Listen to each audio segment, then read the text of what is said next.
I think if truth be told, retired General by far outsmarted Emerson Mnangagwa during the G20 summit. In fact, the people of Zimbabwe resonated with Chiwenga's attendance of the G20 summit. If you were following political events, none other than the summit that was attended by Emerson Mnangagwa in Mozambique. People did not pay much attention about that.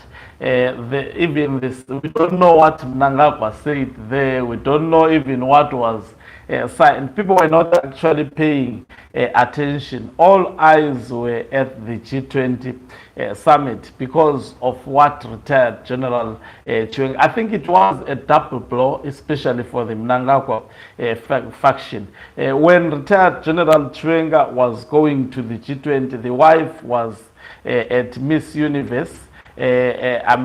Taking the limelight of Miss Universe, actually being part of the judges panel, the first of its kind, especially for a woman that is not a model to be part of that particular panel. It's reserved for people who are models, but the wife of retired General Chiwenga made it there.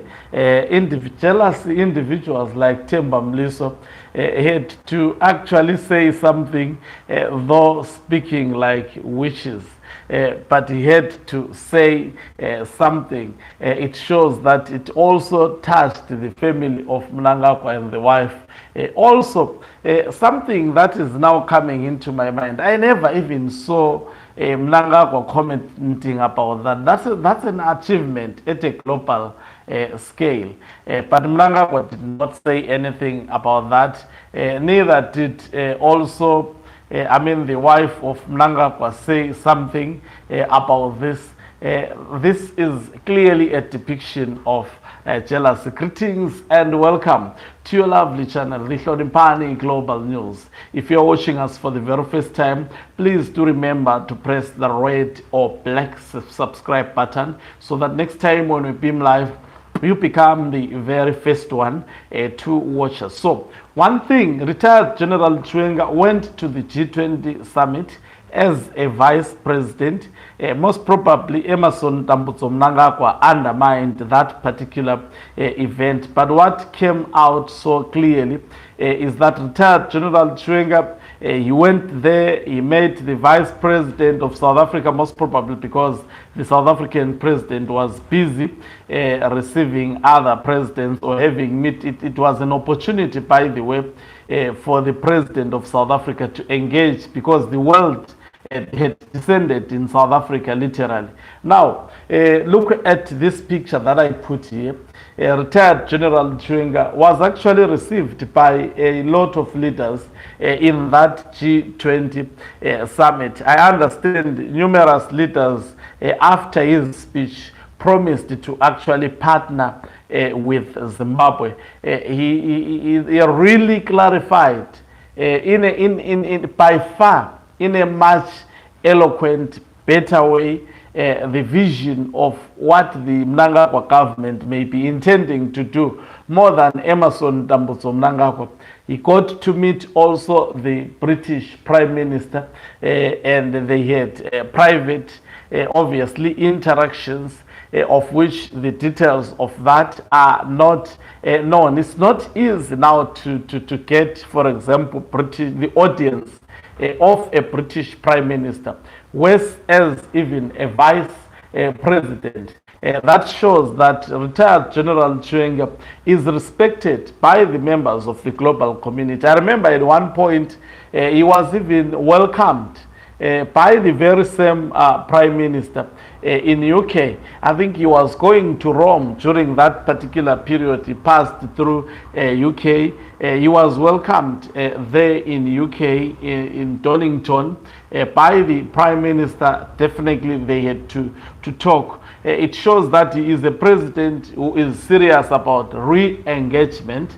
Most probably he is definitely preparing to take over from Emerson Mnangagwa, who is, by the way, on his way out, slowly but sure. Definitely, he is going.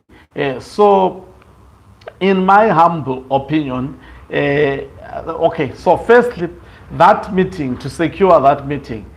Secondly, look at even the speech, the content of the speech that was delivered by retired General Chiwenga at that particular summit. It trended, it got Zimbabweans talking about it. Anyone who knows what was talked about Mnangagwa in Mozambique, I don't know, I didn't even hear anything. But I saw retired General Chiwenga's speech trending across social media accounts. People got to discuss about that particular speech, and that is an impact. You know, if you are a leader, one of the leaders, particularly of a political party that is not liked, like ZANU-PF, and you get people talking about your speech. I'm tempted to play the audio once more. Let me just look for it.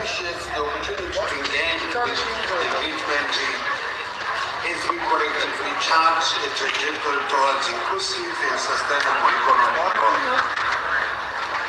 Over the past few years, our global economies have faced multiple shocks and geopolitical tensions that have disrupted global supply chains.